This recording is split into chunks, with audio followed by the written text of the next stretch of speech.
We are born into a life and world immersed in mystery, and we spend our whole lives trying to make sense of that which is ultimately beyond our ability to fully comprehend. Science is the means by which we attempt to discern how things happen within our mortal and natural matrix. But when we inquire as to why, we venture into the dark realm of spiritual and sacred mystery, where we must discard all physical certainty and don the apparel of faith, hope, and love. These three. What are they? Hope, by definition, is the desire for a certain thing to happen. It is wishful thinking that also entertains the real possibility that one's wish may not come true. We therefore all too often learn not to get our hopes up too high, only to have them plummet and crash to the surface of disappointment. Faith, on the other hand, is considerably different. It is, according to Jesus, the blessed ability to believe without seeing. It is, according to the author of Hebrews, the assurance of things hoped for and the conviction of things not seen.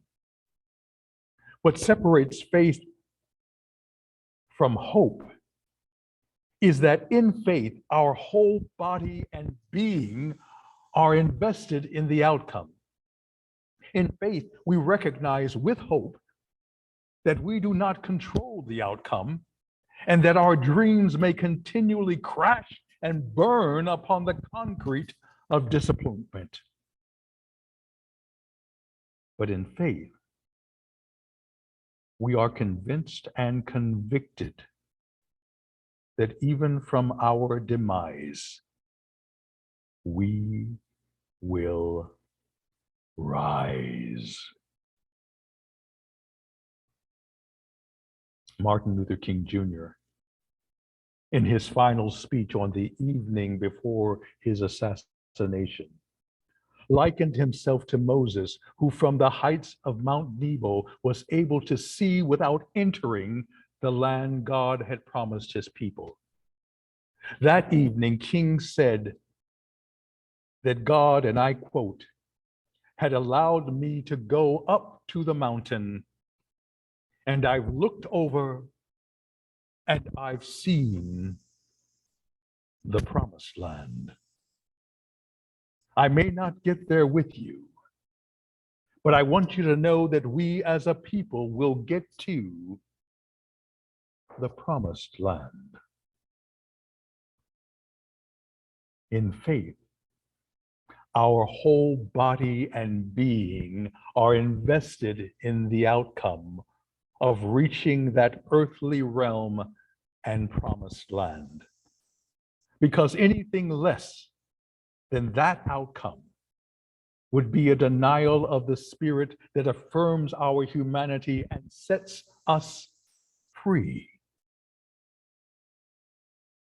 However, there is still a power far more important than faith, and that is God's impartial, all-encompassing, unconditional love. It is the foundation upon which faith is built and holds merit. If your faith is fixed and confined to a specific doctrine, denomination, nationality, race, religion, or outlook on life that leaves no room for mystery and the unknown, nor allows you to be surprised by the epiphany of God's presence in people and places you least expect, if your faith inhibits you from exploring new possibilities and sailing uncharted seas, then your faith becomes envious, boastful, arrogant, rude, even violent and destructive, the extreme polar opposite of what God is. When Jesus announced that the Spirit of the Lord was upon him, the people, instead of considering what constitutes the character of God's Spirit, walled themselves within dogmatic beliefs that felt threatened by anything otherwise. Such is the world in which we still live, centuries removed from the synagogue of Nazareth. I remember the first time I questioned the belief in hell as a place of eternal punishment in light of God's forgiving love. The person with whom I shared this doubt said she could no longer be my friend for fear of being guilty and hell-bound by association with me in God's eyes. Faith, in its many iterations, remains enslaved by archaic dogma and unwavering literalism, and threatened by the unconfined compassion and intriguing mystery that is divine love. Yet of these three, faith, hope, love, the greatest remains love. It is the foundation on which the universe is created and by which we are bound together in a cosmic web of mutual dependency. So that if one member suffers, we all suffer. And if one member is honored, we all rejoice. People of God,